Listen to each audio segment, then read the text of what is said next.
Fala pessoal, beleza? Meu nome é Bruno Rocha, especialista em investimentos. No vídeo de hoje, a gente vai dar uma má noticiazinha aí. Vamos falar sobre um tema complicado, né?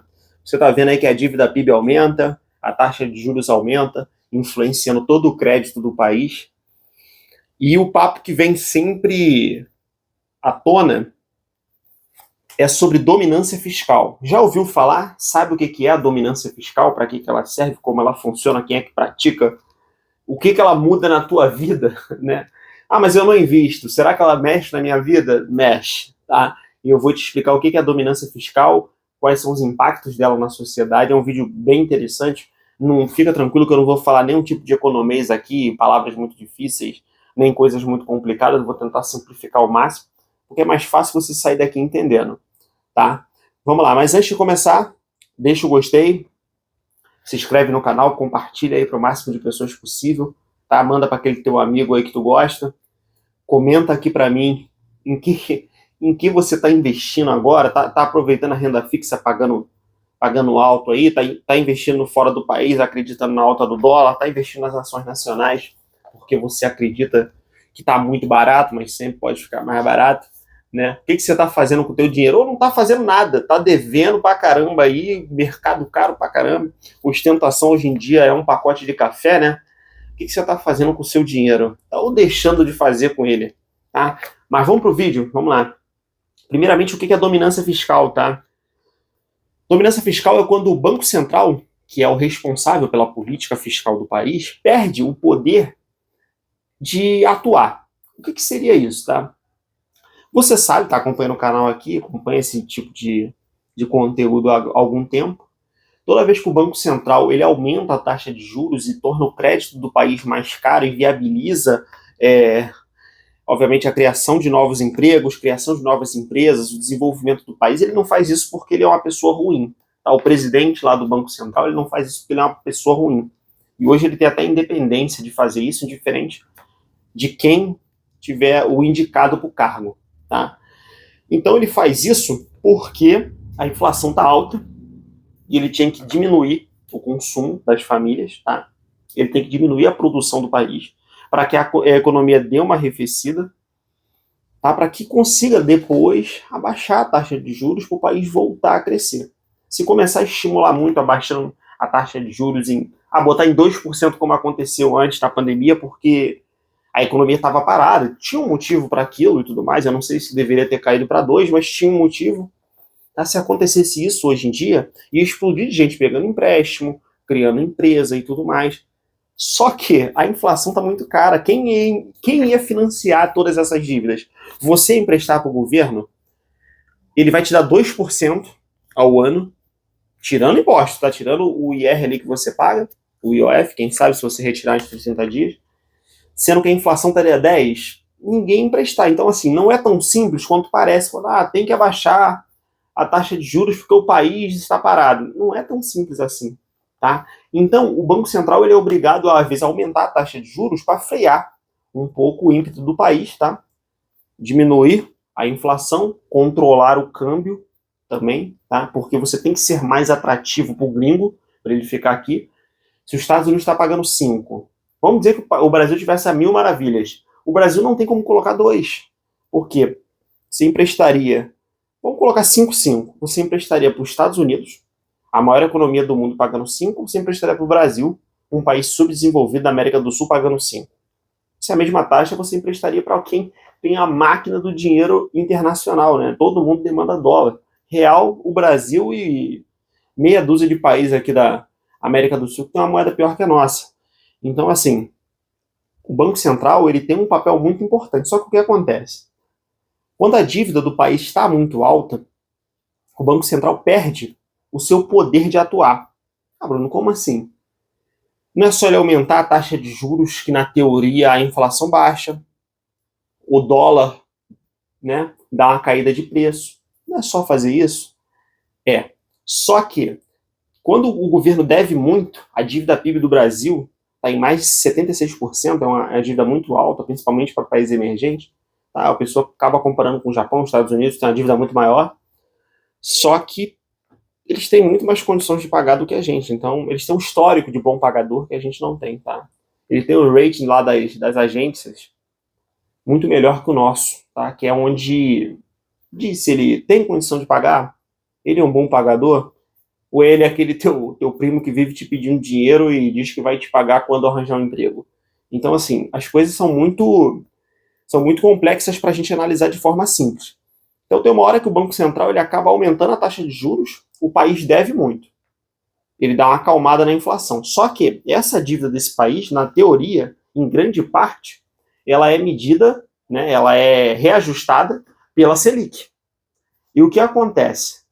A cada 1% de aumento na taxa Selic, dá quase 55 bilhões a mais de dívida para o Brasil por ano. Para você ter uma noção, Bruno, isso é muito pouco. Para você ter uma noção que aquele pacote que o ministro da Fazenda colocou na televisão, em rede nacional, dava 70. Um ponto da Selic dá 55. E só agora foi para 1%, né, 13,25, e vai para 14,25. E tem gente dizendo que vai para 15 final de 2025. Então, assim, se a cada 1 ponto dá toda essa diferença, que ele queria economizar 70 bi, que nem conseguiu, entendeu? Aí o Banco Central fica naquela. Se eu aumento a taxa de juros para controlar a inflação, aumenta a dívida do Brasil e a dívida vai estourar. Quando a dívida estoura, eu vou ter uma taxa de juros alta, uma dívida alta, vai render cada vez mais pro rentista, né? Pro cara que emprestou dinheiro pro governo. Só que a dívida do governo vai ficando tão alta que daqui a pouco o cara fala assim, cara, para você ter uma noção, as taxas do Tesouro hoje estão em IPCA mais 7,5 para 10, 20 anos, que é algo que nenhum país sustenta. Só que aí o cara fala assim, pô, beleza, você deve 76% do PIB, tua dívida está aumentando direto, tua taxa está em 13 e pouco, vai para 14 e pouco, pode ser que vá para 15, eu te empresto o dinheiro a IPCA mais 7,5. Eu topo. Só que, se for para 15 e não houver um corte de gastos emergencial, você concorda que não vai ficar em 76% do PIB a dívida? Vai para 80, 90, 95 ao longo do tempo?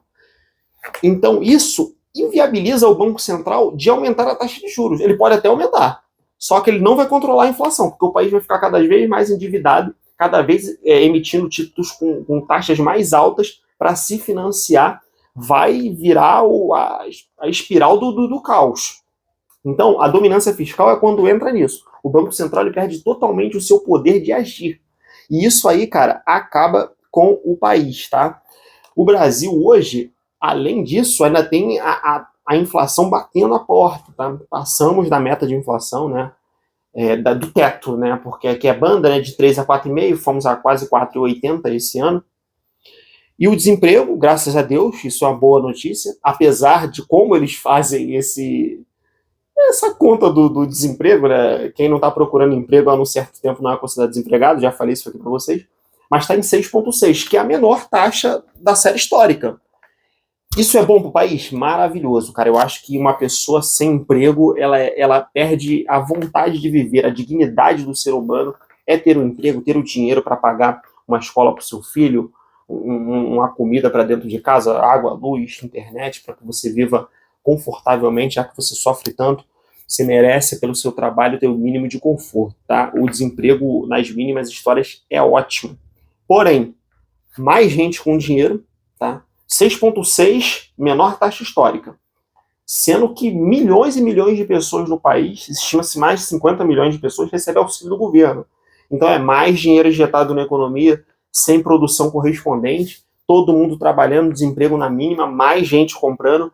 Isso eleva o preço das coisas, tá? Aumentando a inflação, obrigando o Banco Central a aumentar a taxa de juros, aumentando a dívida do país e gerando a dominância fiscal. Então, não é simples, tá? Eu trouxe essa informação aqui para você, para que você tenha noção. E outra coisa que eu gosto de falar sempre também, eu falei sobre os auxílios aqui, eu não sou contra, tá? Pelo amor de Deus, não sou contra. Mas o que eu acho que tem que ser revisto, porque 12 dos 27 estados brasileiros têm mais gente recebendo auxílio do governo que trabalhando de carteira assinada. Então, assim, eu não sei se está certo isso. Eu não sei se estão fazendo a conta correta. Se o desemprego está na mínima e 12 estados dos 27 têm mais gente recebendo auxílio do que trabalhando, eu não sei como é que é essa conta. Se você souber, me explica aqui, porque não tem como, não dá Não dá para entender. O cara está recebendo auxílio porque está difícil conseguir emprego? Calma. Como é que está difícil conseguir emprego se o desemprego está na mínima histórica? Fica um negócio meio inviável até de se explicar. E isso afeta a sua vida, a minha, porque a gente cada... Ah, mas eu não sou investidor, Bruno. Isso aí não afeta a minha vida, não. Lógico que afeta. Tá? Se a taxa de juros cada vez está mais alta, eu quero... Meu sonho é ter uma casa própria.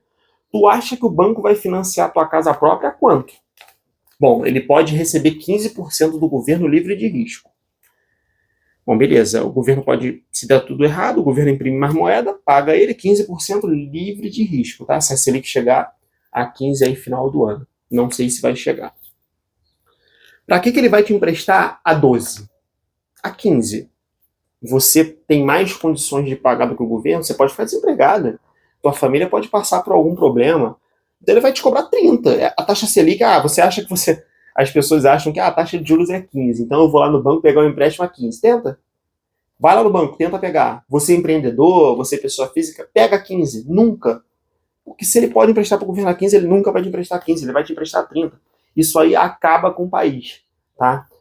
E o único jeito disso dar guinada é realmente a gente controlando os gastos públicos, acertando a inflação, não imprimindo mais dinheiro, né? Imprimir é modo de dizer, para que o Banco Central consiga reduzir a taxa de juros, fomentar a economia do país, criar mais empregos, abrir mais indústrias.